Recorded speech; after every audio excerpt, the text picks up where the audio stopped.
Hey everyone, welcome back. In this video we are building a complete URL shortener app from scratch using the MERN stack, MongoDB, Express, React and Node.js, along with Tailwind CSS and DaisyUI for styling. I'll walk you through every step slowly and clearly, so even if you are a beginner, you will understand everything without getting lost. By the end, you will have a fully working app that shortens long links, lets you copy them with one click, generates QR codes, and we will even deploy it so it's live on the internet for anyone to use. So let's get started. Okay guys, so now let's create two folders, backend and frontend. So here we will have backend and frontend. So now let's open our terminal and let's go to backend folder, and here we want to initialize a Node.js project. So let's say npm init-y. So npm init will create a package.json file. So it will be a file which contains info about our application, like what dependencies we have, what our scripts are, and so on. And -y means that we want to accept all the default settings. Okay, so let's press enter. And as you can see, now we have package.json file. So now let's open it. And first of all, let's say that we want to install some dependencies, right? So for that, let's say npm install express. So it's a framework for Node.js that makes building servers easier. Then let's install Mongoose. It's a library to work with MongoDB, our database. Then CORS. So CORS stands for cross-origin resource sharing. Normally, browsers block requests from one domain to another. So this library will allow our frontend, which will run on a different port, to talk to our backend. Okay. Then let's say .env. We need this library to be able to get access to our environment variables from our .env file. Later we will have .env file, which will store sensitive info about our application. And finally, let's install nano-id. It's a library which will generate unique IDs, and we need it to create short URLs. Okay, so now let's press enter. Okay, as you can see, now we have node models and package-log.json file. And now we have this dependencies object, which contains info about our dependencies that we use. Okay, and there is one more dependency that I want to install, and it will be nodemon. So let's say npm install nodemon, and I want to install it as a dev dependency -d. So nodemon will watch our server files and automatically restarts the server whenever we save changes. Without it, we will have to manually stop and restart the server every time we make a change, which can be pretty annoying, right? So now let's press enter and install it. So now, as you can see, we have this object. That is great. So now we can come to our scripts and make some changes. First of all, let's remove this text, and let's say that here we want to have a script which will be dev. So it means that it will be for our development. So let's say that we want to use nodemon, and we will say server.js, but we don't have this file yet, but it will be called server.js. And then we need to have a script to be able to start our application. And in this case, we want to use node. Okay, so let's save this file. And now we can close our terminal, and inside backend folder, let's create a file called server.js. And inside this file, I want to be able to use this syntax, like import express from express. I want to be able to use this modern syntax, this ES6 syntax. But right now, I can't do it because, as you can see, I have type, which is CommonJS. To be able to use this syntax, I need to change it to be module. So now I can have this kind of syntax. Without it, if I had CommonJS, I would have something like const express will be equal to require express. But I want to have this syntax. So here we have import express from express. So we just import our express framework. And now we can create an express application instance by saying const app will be equal to express. Okay, great. So now we can create a test route. So let's say app.get. And when someone visits the home URL, we can do the following. First of all, let's say that here we will have request and response objects. So request is what comes to us from a client, okay? And response is how we respond to that request. So when someone visits our home URL, let's say that we want to have the following text. So let's say response.send, let's say hello world, okay? So it will be our test route. And we have get, so that the method is get. So it means that when someone just visits our home URL, it is considered to be a get request. So that's why here we have get method. Okay, so now let's say that we want to start the server, and so it can listen for incoming requests. So let's say app.listen, and for now we can say that the port will be 5000. Okay, so this is the most basic server that we can have. So let's save this file, and now let's open our terminal, and let's say npm run dev. I can do it because here I specified it. Okay, so now let's press enter, and as you can see, Node.1 is working, and we have server is running on port 5000. So let's open it. So as you can see, here we have hello world. Okay, so now what I suggest to do is to go to mongodb.com and create our database there, and then we will try to connect to our MongoDB atlas using the URI in the .env file. Okay, so now let's say that inside backend folder we want to create a file called .env. So this file will store our environment variables, and let's say that here we want to have a variable called mongo_URI will be equal to, and now let's visit the website of MongoDB. So now let's click sign in, and now I will log into my account using Google. All right, now let's click new project, and let's give it a name. I will say MERN-URL-Shortener. Okay, let's click next. Here I will also leave it as default. Okay, now let's create a cluster, and we will choose our cloud provider, region, and other parameters. So let's click create. Okay, so here I will choose free option because it is perfectly suitable for our project.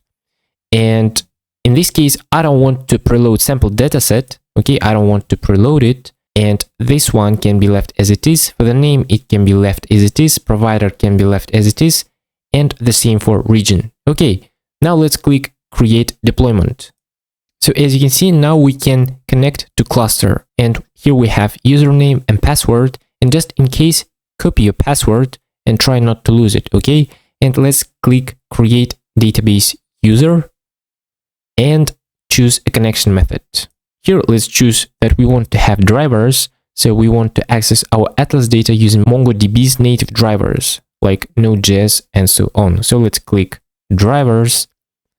And if we scroll to the bottom, we can have this connection string. We can use it in our application. So it already includes our password. So that's why I said, just in case, keep your password. So now let's just copy this connection string and let's paste it right here. And here we can specify the name of our database. Here, let's say my database. Okay, so let's save this file, and now let's click done. So now if we go to clusters, and if we click browse collections, as you can see, we have no data yet. So let's get back to our code. So along with our Mongo_URI, we can create some other environment variables. So let's create a variable for a port, and by default it will be equal to 5000. Then we can create a base URL for generating short URLs, okay? So it will be equal to HTTP localhost 5000. So it will be the URL of our backend, okay? And then we can have a frontend URL. So let's say frontend_URL will be equal to localhost 5173 because we're going to use Vite. So that's it for our .env file. So let's save this file, okay? And now inside server.js, in order to be able to get access to these variables from .env file, we can import .env package. So let's say import .env from .env. So we want it to be able to use environment variables.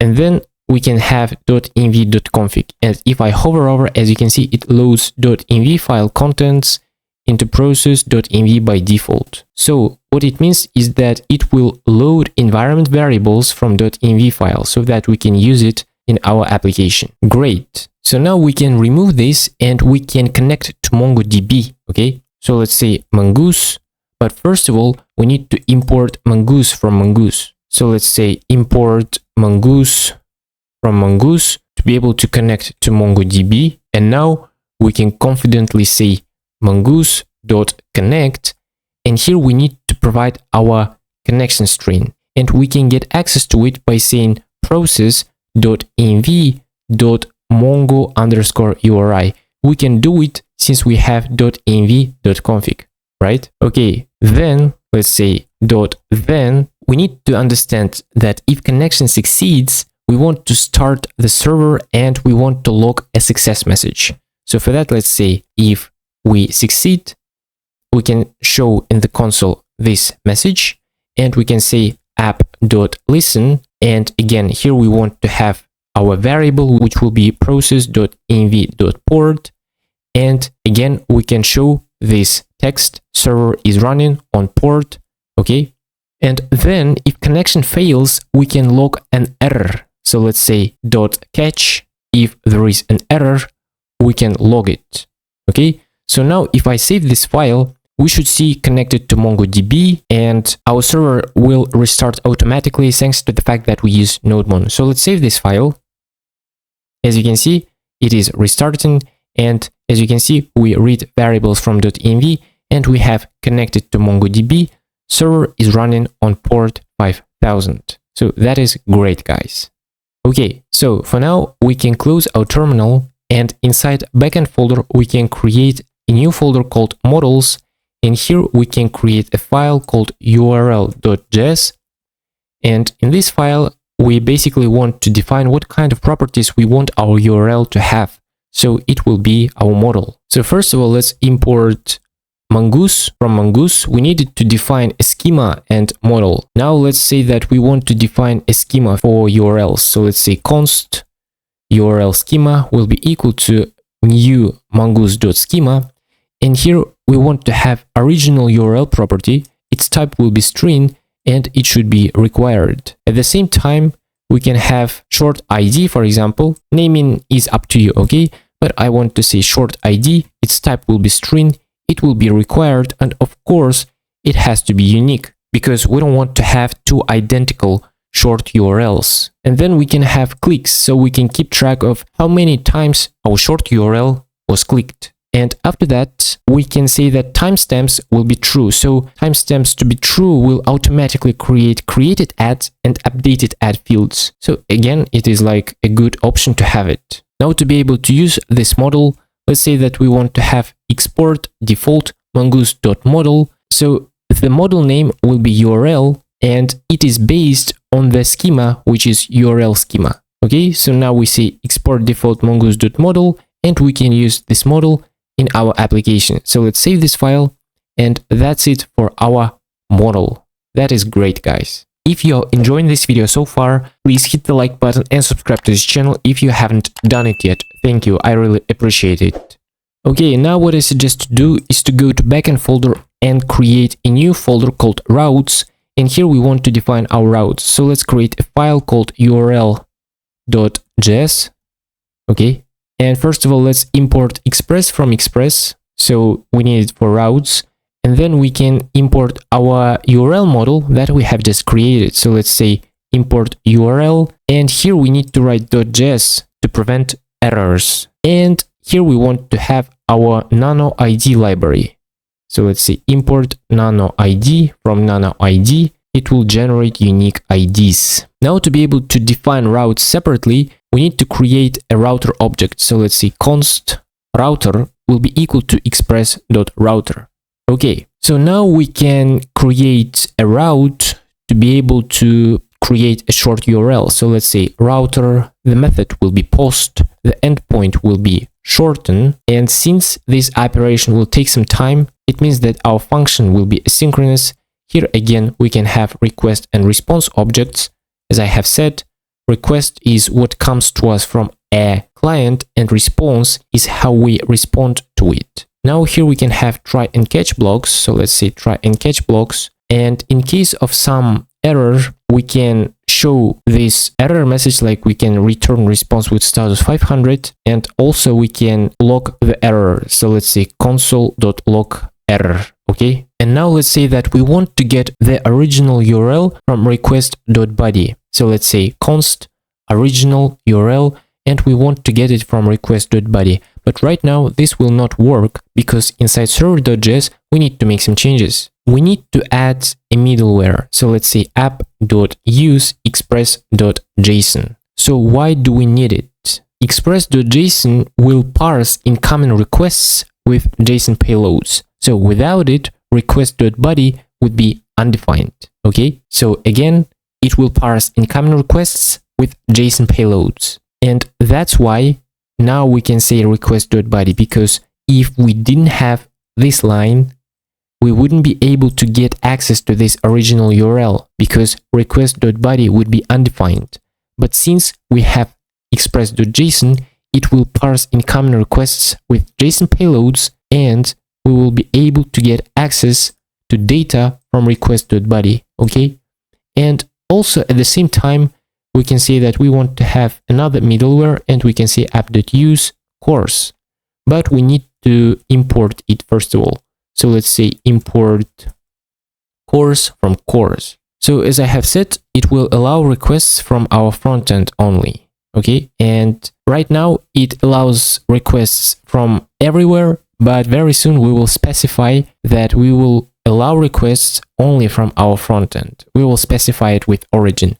Right now it allows requests from everywhere, and actually, why wait? Right now, let's say that we want to specify so that it will allow requests only from our frontend. So as you can see here, we have process.env.frontend_URL, and we can also specify what kind of methods we want to have, and we will have only post and get methods. So we can remove other two methods. So that's it. Now let's get back to this place. Okay, so now we get access to our original URL, but we need to validate input field. Okay, so let's say if there is no original URL, we can return response with 400, with status code 400, and we can say URL is required. Okay, we can just say URL is required, and that's fine. Then we need to check if URL is valid, because instead of real URL, someone can write some texts like hello or how are you doing. Okay, we need to check that user provides a real URL. So let's say try and catch block. Here we can have try and catch block. And inside this try block, we can say new URL, original URL. So this will throw error if URL is invalid. And if we hover over this URL, as you can see, it is the URL interface, which is used to parse, construct, normalize, and encode URL. And inside catch block, we can also say return response with status 400 and invalid URL. So you may think why we need to have the inner try and catch block if new URL original already throws an error. Yes, it throws an error, but it will be like a type error if the string isn't a valid URL. So yes, the constructor throws an error, but we need to catch it, so it will let us return a proper 400 invalid URL instead of letting it fall into the outer catch and wrongly return a 500 server error. Okay, so here we check for if a URL is valid or not, and then we can do the following. Let's create a variable called short ID. So it will be for a unique short ID, and we can say let exists to be true.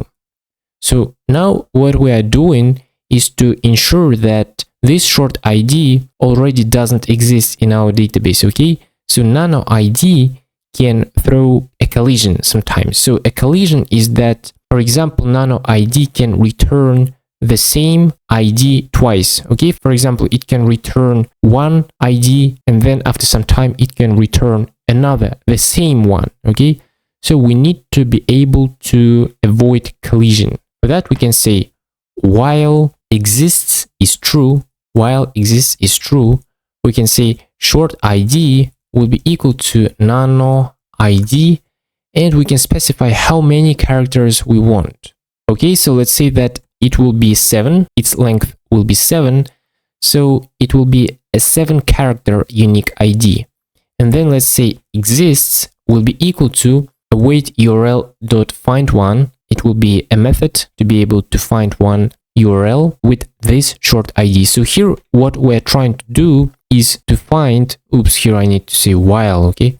So here what we're trying to do is to find a URL with this short ID, okay? We just need to prepare for a time when we can have two identical IDs. Okay, let's say that this short ID gave us, for example, this ID. Let's just have 7 characters. Okay, so we can say that this nano ID gave us this ID. And then after some time, there is a very, very small chance that again it will give us the same ID, okay? But we don't want to have two identical IDs in our database. So to be able to prevent having two identical IDs, we do this. So we say while exists, and by default it is true. So it means that at least once it will run. So here we have short ID will be equal to nano ID.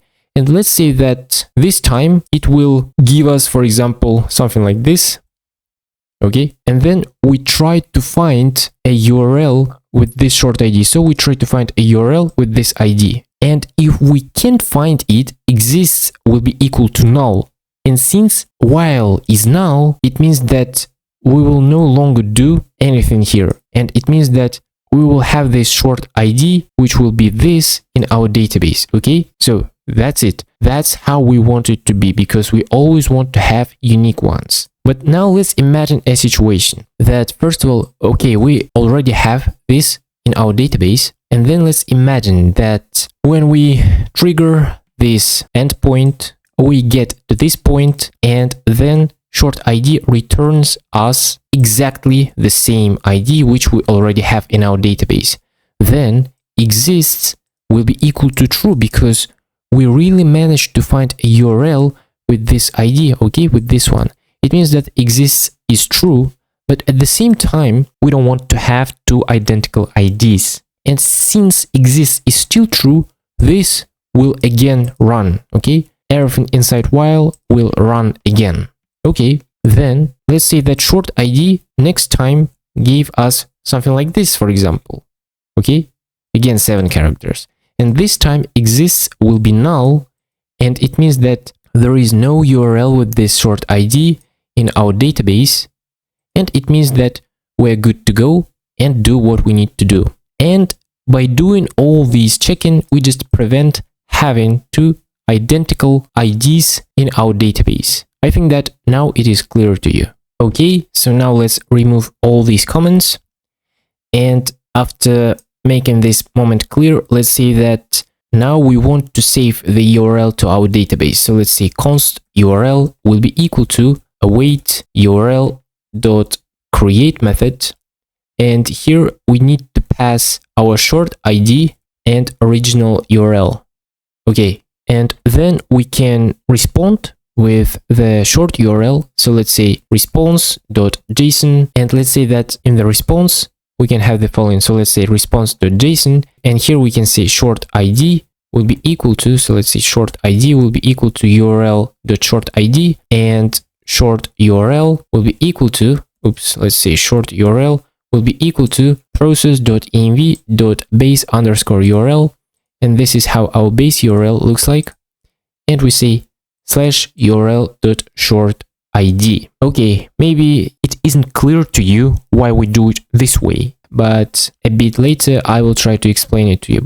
Base URL means that it is HTTP localhost 5000 / for example, some 7 characters, and we will have it on our front end. So when someone clicks that, we will create a new route to handle that. When someone clicks that, we will redirect a user to original URL, okay? And when a user clicks our short URL, he will see the data of the original URL, okay? It means that whether he clicks our short URL or the full original URL, he will have the same result. Okay, I think that it is a beautiful way to explain it. Okay, so that's it for this route. Now let's create a route which will be responsible for redirecting user to original URL. So let's say router.get, and it will be dynamic part. As you can see, we have short ID. Okay, and here again we have that it is asynchronous, and we have request and response objects.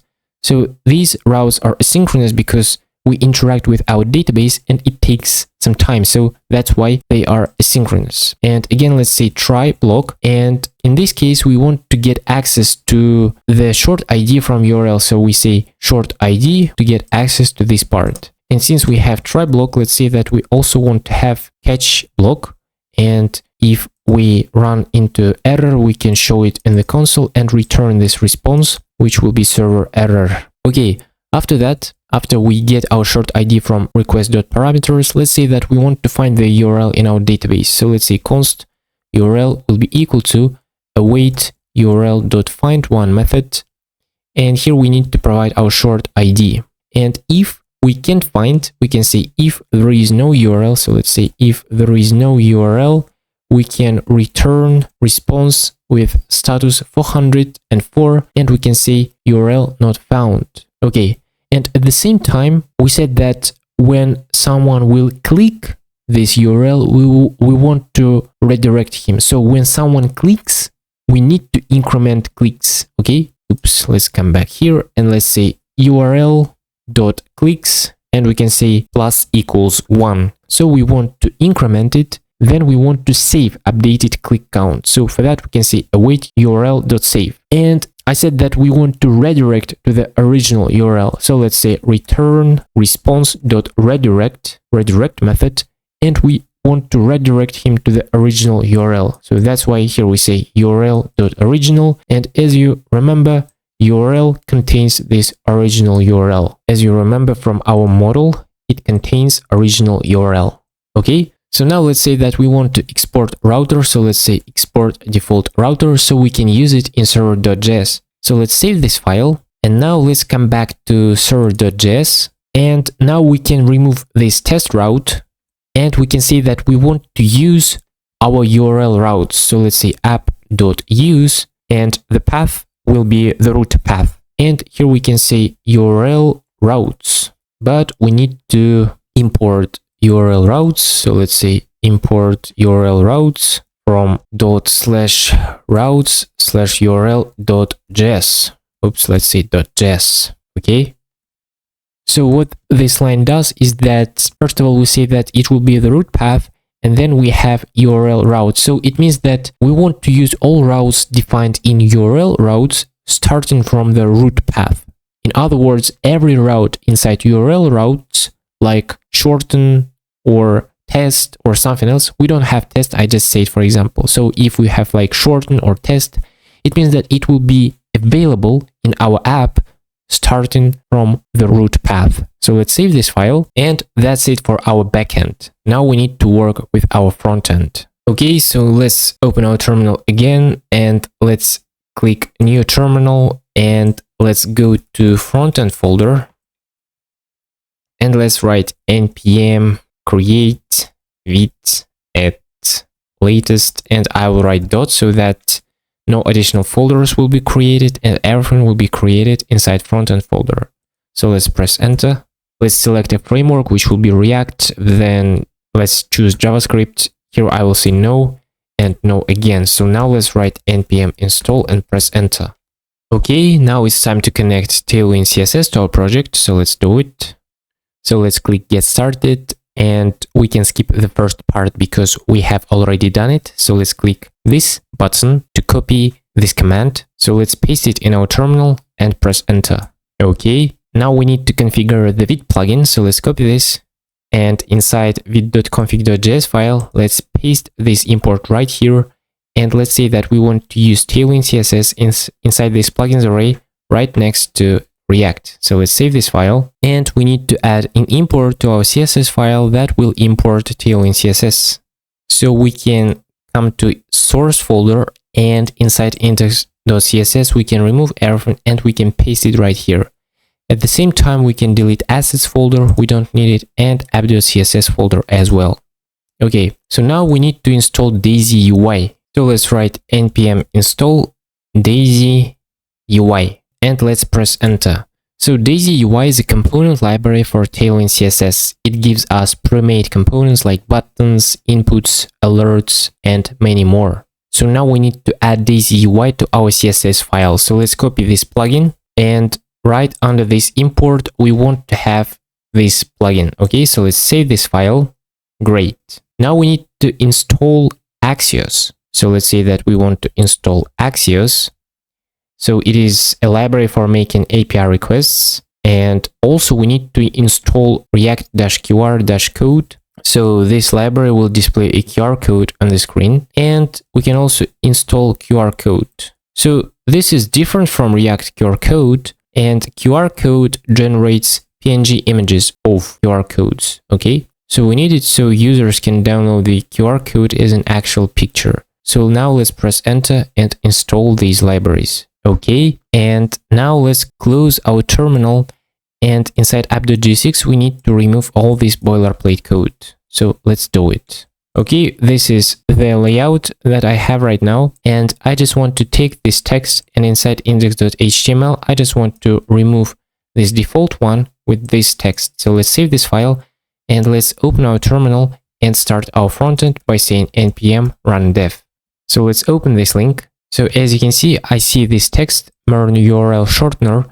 And since I have DaisyUI, it depends on your browser theme. And since my browser theme by default is dark, I see this dark color and I really like it. So now let's close the tabs that we don't need and focus completely on our app.js file. Okay, first of all, let's say that we need to create states. So let's create a state to store the long URL, which will be like input by the user. So let's say const URL set URL will be equal to use state, and by default it will be an empty string. Okay, then we need to create a state to store the short URL returned by the backend. So let's say short URL set short URL will be equal to use state, and again it will be an empty string. Then we need to create a state to show like copied feedback when copying the short URL. Okay, so let's say const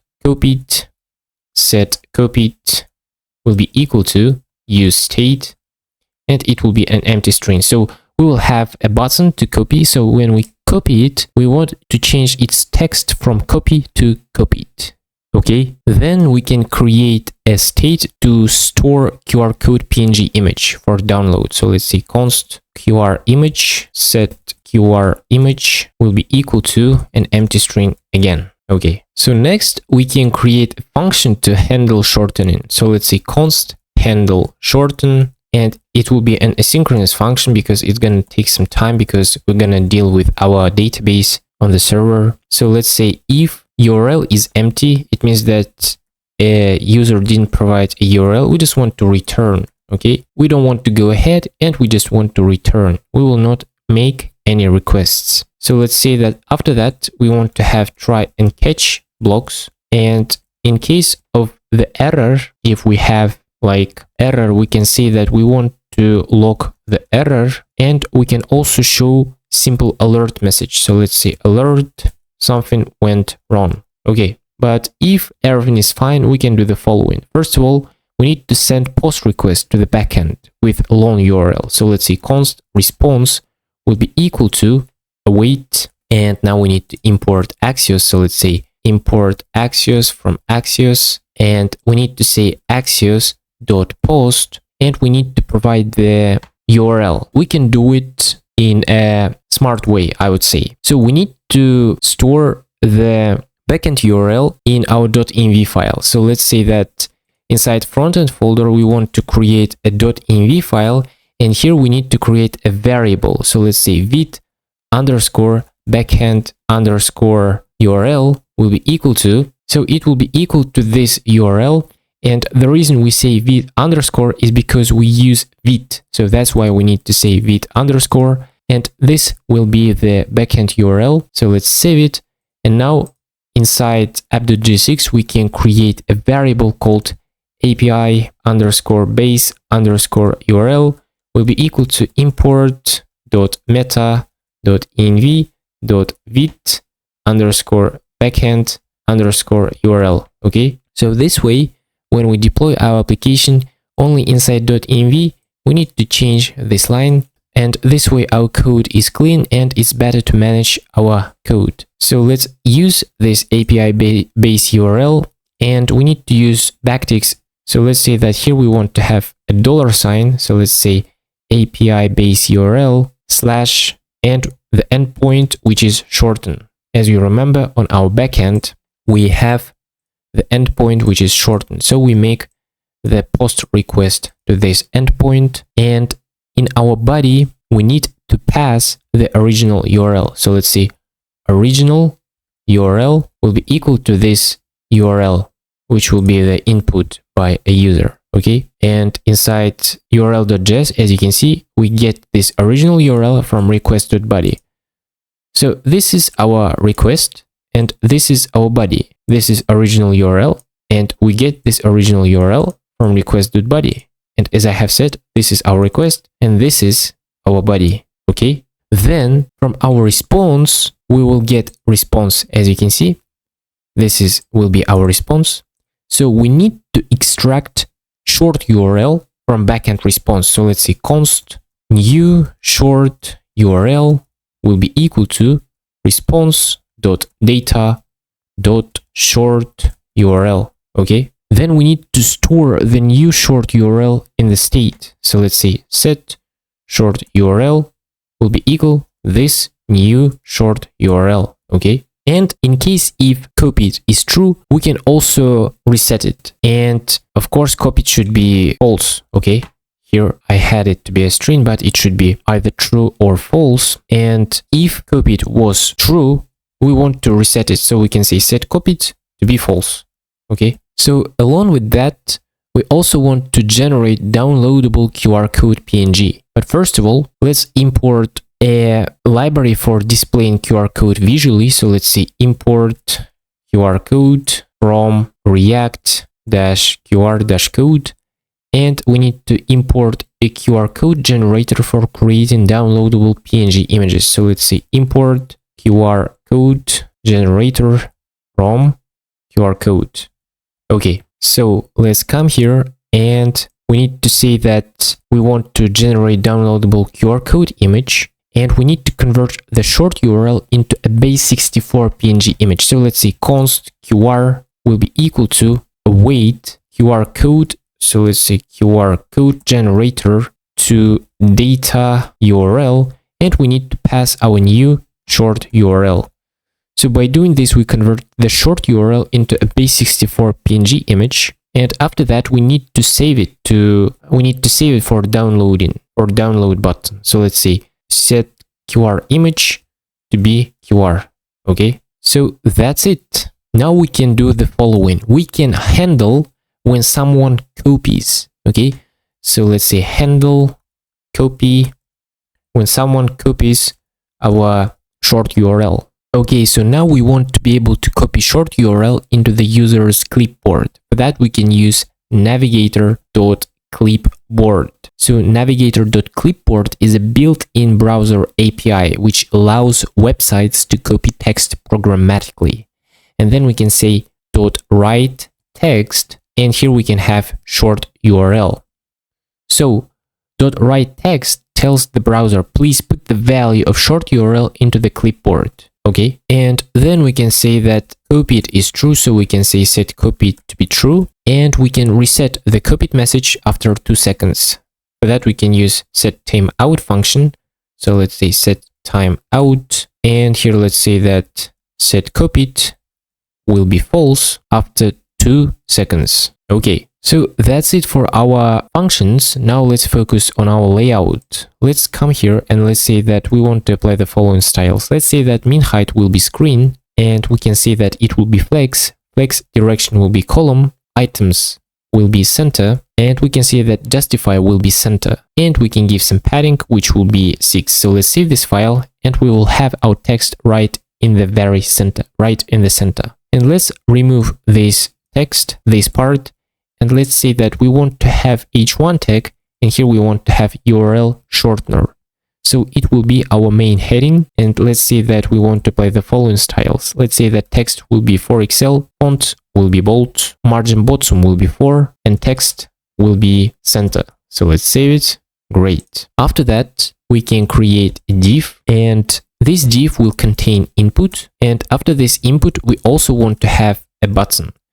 So this div will contain URL input plus shorten button. So let's say that to this div we can apply the following styles. Let's say that it will be flex direction will be column, gap between the elements will be 3, width will be full, and max width will be 3XL or 768 pixels. So when it comes to this input, let's say that we want to apply the following styles. Let's say that it will be input, a class that comes from DaisyUI, and let's say that input will be dash success. So let's save this file, and as you can see, this is how it looks. And let's say that width will be full, and now it looks much better.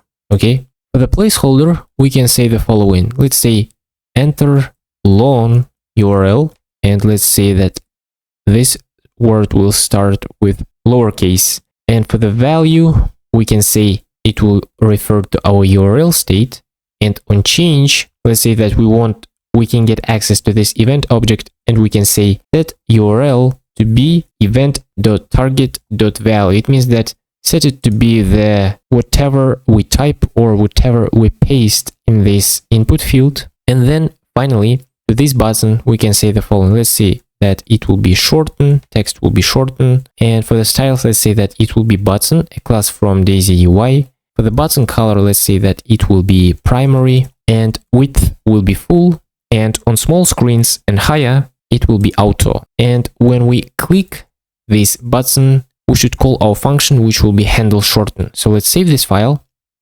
Okay. And it looks really nice. Okay. Then we can show results only when we have a short URL. So after this div, we can say if short URL is true, only then we want to have this div. And inside this div, let's say that we want to have a p tag, and we can say your short link, and we can have an enter tag, a tag, and let's say that href will be equal to short URL, and for the text we can say short URL. When it comes to styles, let's say that to this div we can apply the following styles. Let's say that it will be flex direction will be column, items will be center, max width will be 3XL, and width will be full. And to this p tag, let's say that it will be medium, font will be medium, and margin bottom will be 2. And when it comes to this a tag, let's say that it will be link, a class that comes from DaisyUI.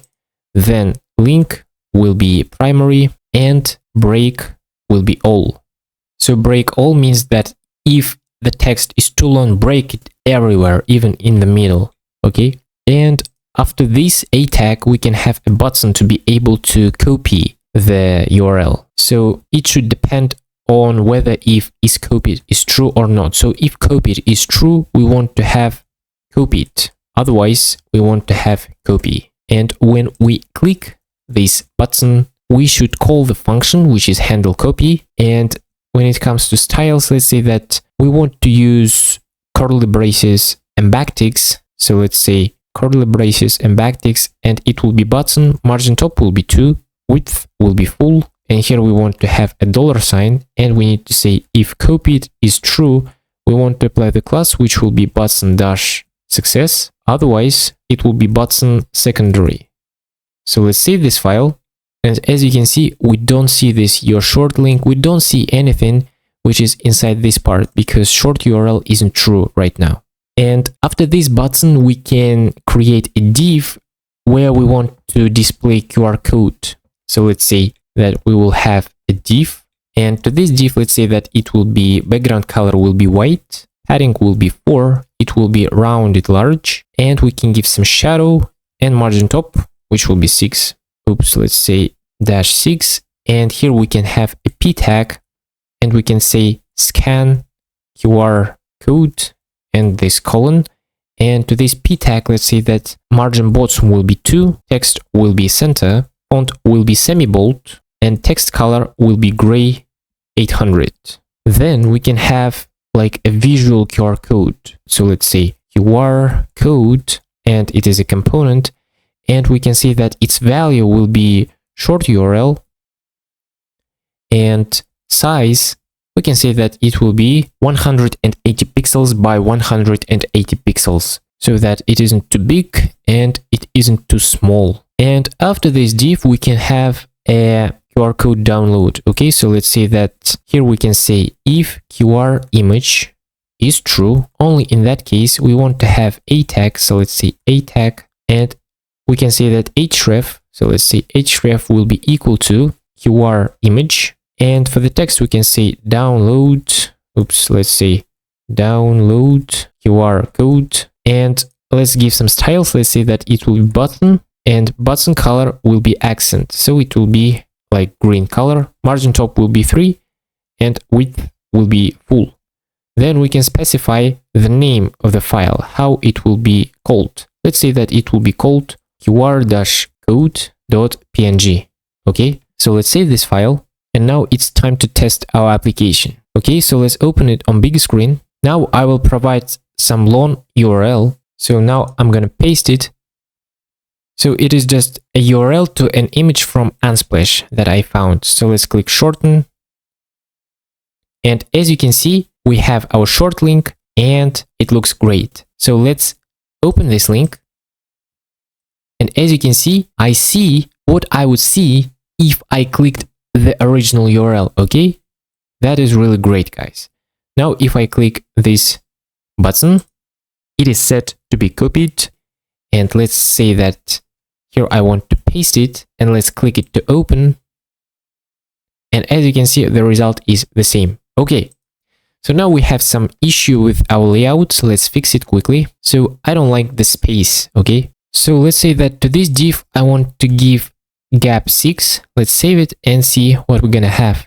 Now it looks much better. Okay, so now if you try to scan this QR code with your phone, you will not be able to see the content of the original URL, because as you can see, it is localhost. Okay, it means that the server is running on my local machine, but if you try to do it with your own phone, you will not be able to see it. You will see an error.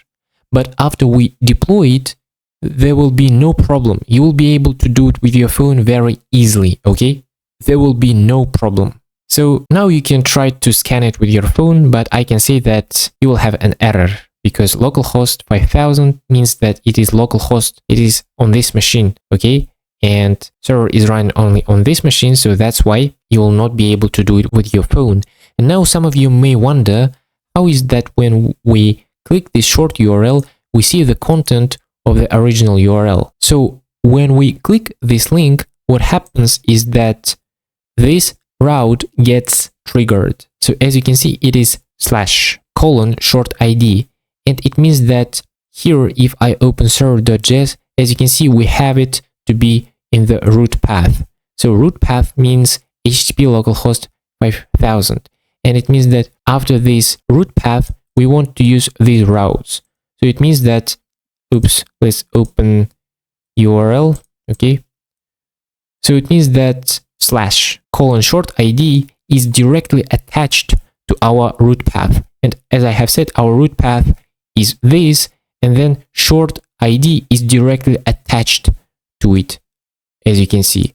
So when we click this link, we deal with this route, and as you can see, we get short ID. So we get this ID from request params, and then using it, we try to find the URL using this short ID. And after we manage to find it, we increment its clicks and we redirect to the original URL. Okay, so we just click it, but we first of all try to find the URL with this short ID, and after that we immediately redirect to the original URL. So that's why when we click the short URL, we see the content as if we clicked the original URL. Okay, so now let's see it in our database. So here let's click clusters.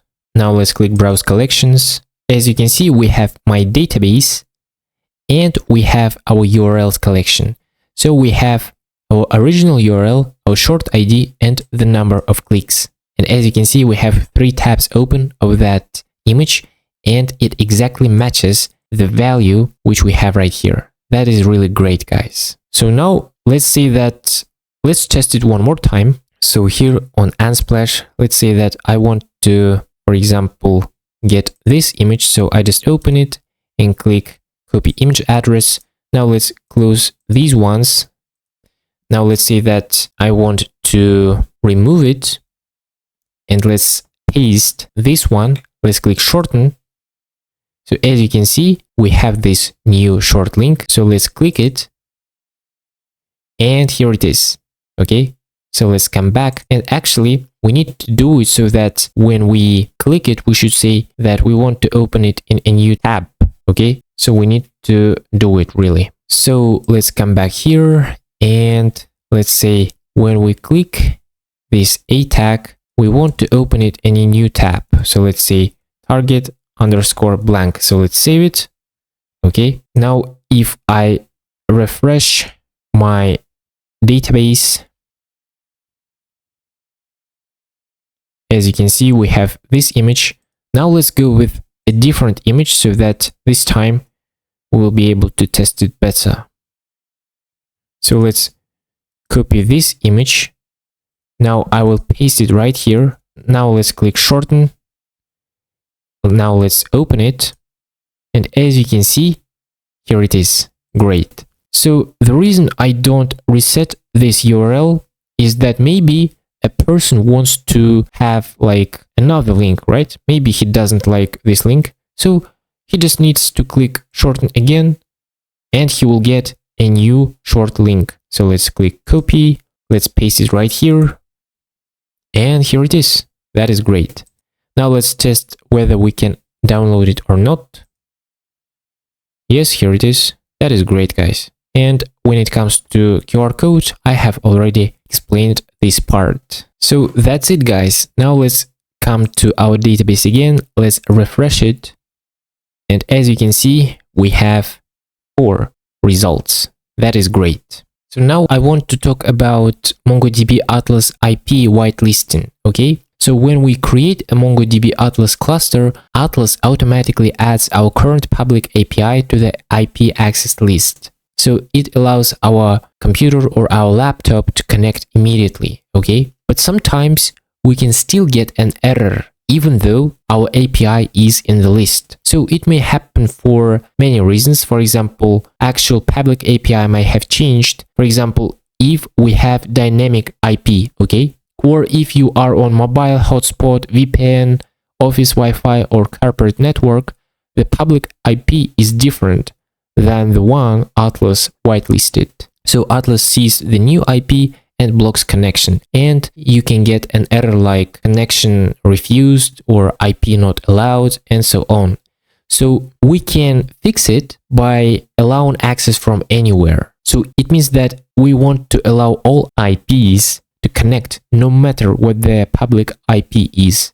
So even if your IP changes, Atlas accepts the connection. That's why connection can work immediately after enabling this, okay? And the same with render, because we will deploy our application to render, okay? And even when we deal with render, we can still leave network access, like allow access from anywhere, okay? Because for development, for the sake of this tutorial, it is fine. But for a real product, for a real world project, it shouldn't be done that way. So when we deploy to render, render will give us a list of possible outbound IPs. And in theory, we can whitelist all of them in MongoDB Atlas.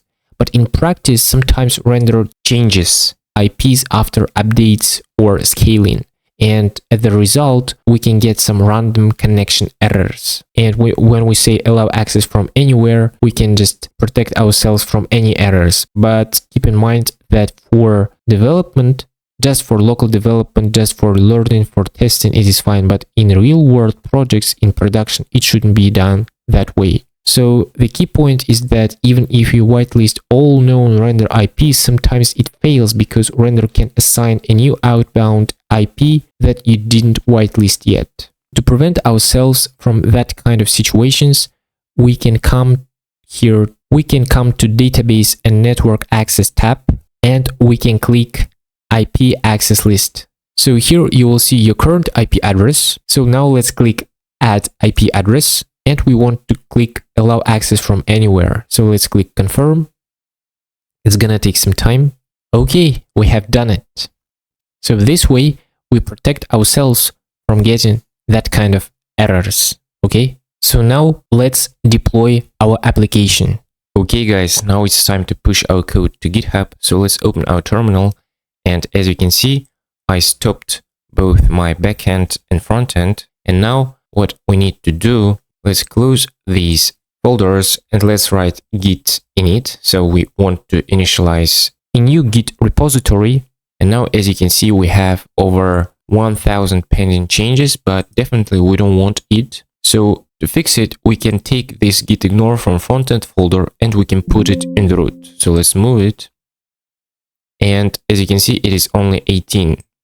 But at the same time, this .env is taken into account and this .env is also taken into account. But we don't want to push our .env files, so we can write here .env, okay?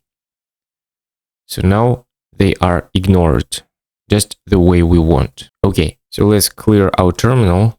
And now let's go to our GitHub accounts. Okay, now I will go to my GitHub account. So here I want to create a new repository. So let's click repositories and new. Let's give it a name. I will say MERN-URL-Shortener. Okay. For now, I will make it to be private, but after publishing the video, it will be public, so it will be accessible. Okay. And let's click create repository. And we just need to copy and paste these commands. Okay, so now we need to say git add and so on. So here I will say git add and I will write dot so that I want to add all the files which are green. Okay, so let's click git add. Now let's say git commit, and for the message I will say initial commit. Okay, so let's clear our terminal and branch will be main. Okay, and here after this .com, I need to write web dev bay. So in your case, it may be different. So especially this part can be different. In my current setup, I need to do it this way because I use SSH protocol. Maybe you use HTTPS protocol. So when you push your code, it can be different. Okay, so let's press enter. And finally, let's push our code to GitHub. Okay, we have done it. So now if I refresh this page, as you can see, we have our code right here. So now we need to deploy our project. So let's go to render.com to do it.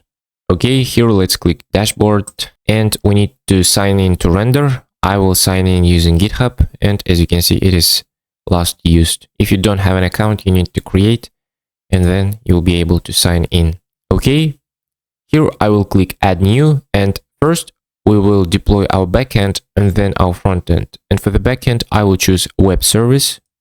And as you can see here, I have some of my repositories which I used in my other projects. And in this case, I don't see the one that I need, which is MERN URL shortener. For that, I need to click credentials and I need to choose this GitHub account and I need to say configure in GitHub. So after that, it will be on this page and we need to scroll all the way to the bottom.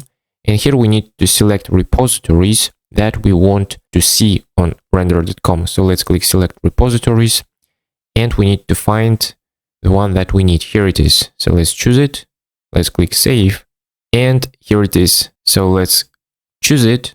And for the name, I will say backend because as I have said, first of all, we will deploy backend. Then language can be left as it is and root directory will be backend.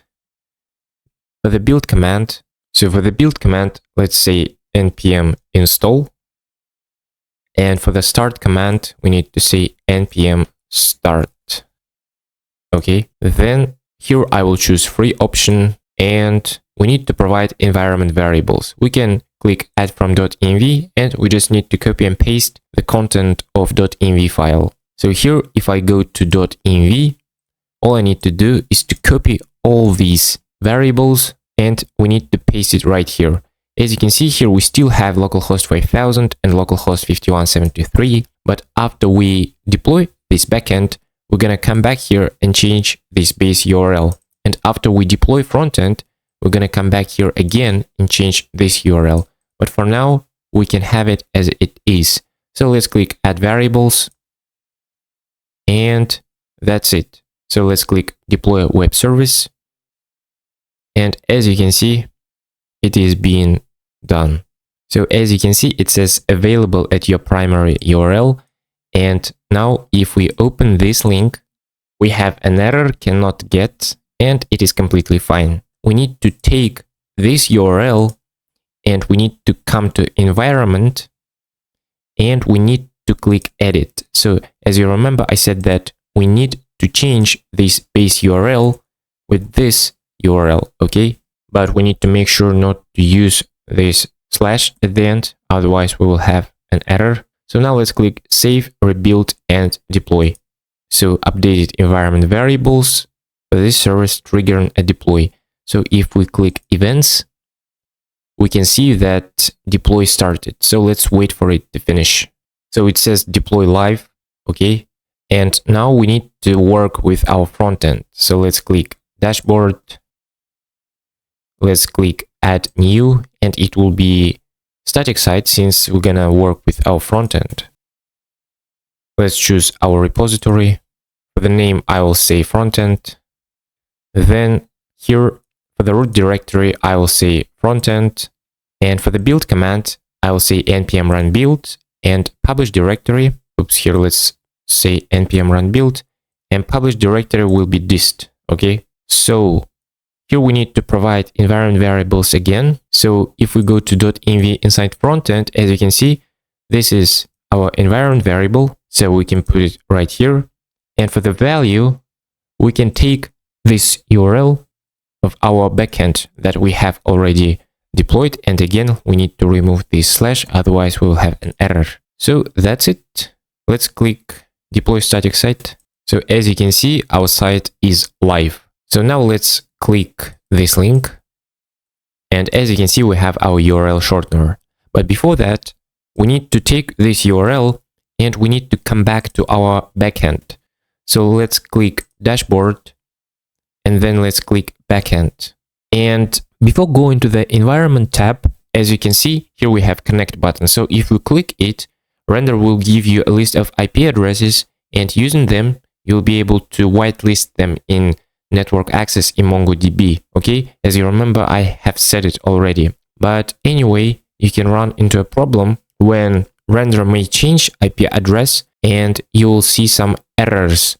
So that's why we allowed access from anywhere in network access in MongoDB. Okay, so now let's click environment and we need to change frontend URL. So let's click edit and let's change this frontend URL with this one. Again, we need to remove slash. So let's click save, rebuild and deploy. And we are triggering a deploy. So let's click events and we will see that deploy has started. So it says that deploy is live. So let's go to our frontend and now let's try to test our app. Again, here I will paste an image from Unsplash. It is just a link to an image. So let's click shorten. And as you can see, we see our short link. So let's just click it. And as you can see, we have our image. Now let's try to copy it. And let's try to open it this way. Again, we can do it. And now, if you try to scan QR code using your phone, you will be able to see the image, this image, okay? So let's try to do it. Now I'm gonna take my phone and I will choose QR code option so that I want to scan it. So now I am scanning it and it says, it's asking me if I want to open this link. And yes, I want to open it. And now from my phone, I can see this image. So just by scanning this QR code, I see the same result as if I opened this full original URL, okay? So just by scanning this QR code, I can see the content of this full original URL, okay? And now let's try to click download QR code. And we can do it.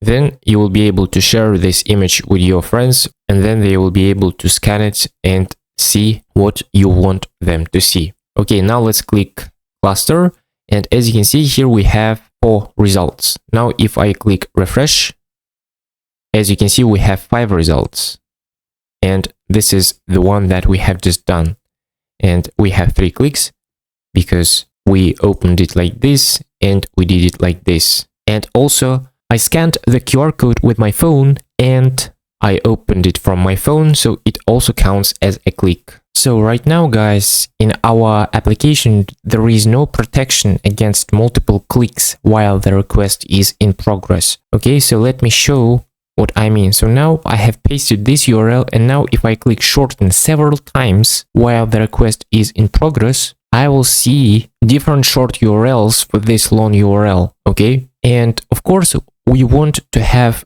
the opportunity to have different short URLs for one long URL. But anyway, we should prevent multiple clicks while one request is in progress. Okay, so now let's say that now I'm gonna click too many times while the request is in progress. So let's do it.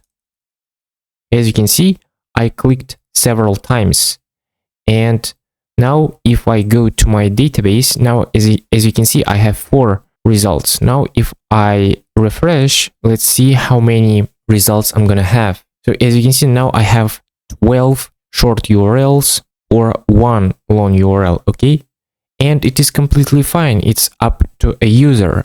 But anyway, I think that we should have only 1 click per 1 request, and after a request is finished completely, a user can create another short URL for that long original URL if he wants, but it shouldn't be done within 1 request while it is in progress. Okay, I think that you get the idea. So to fix it, we need to come to this app.js component, and let's create a state called loading, set loading, and it will be false by default. Okay, so let's say that it will be false. Then we need to understand if there is no URL, or if loading is true.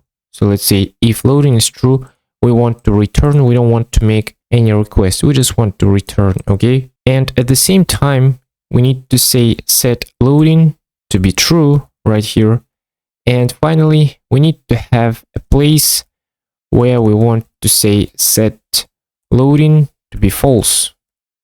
Okay, and we need to make this button to be disabled when loading is true. So let's say when loading is true, we want to make it disabled. So let's save this file, and now I need to push my changes to my GitHub first of all, and then on render I need to do redeploying. Okay, so now let's open our terminal, and now I will say git add, and I will write this dot, and as you can see it affected app.js. Now let's say that I will have a commit, let's say, and for the message I can have this message. Okay, and now let's write git push.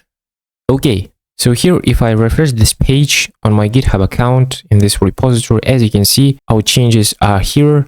And now in render dashboard we need to come to Frontend, and we need to say deploy latest commit. So let's click it, and we need to wait for it to finish. So as you can see it says live. Now let's test our application again. For that, let's refresh the page. Now let's paste this URL, and now if I click shorten, as you can see the button is disabled, and while that button is disabled I can't make any additional requests. But at the same time, if I want to have another short URL for this long original URL, I can do it without any problems. So let's click shorten, and as you can see it is disabled and the URL has changed. So that's it. So this time it was about this feature. So we have already tested this app, but this time it was about preventing multiple requests if the user clicks several times, and we automatically re-enable the button when the request finishes. Okay, and now if I refresh my collection, as you can see we have 14 results. Here as you can see original URLs are the same, and I got the second result after the first request was finished completely, not while the request was in progress, right? And that's basically what we wanted to do. So that's it, guys. If you find this video helpful, please hit the like button and subscribe to this channel if you haven't done it yet. Thank you, I really appreciate it.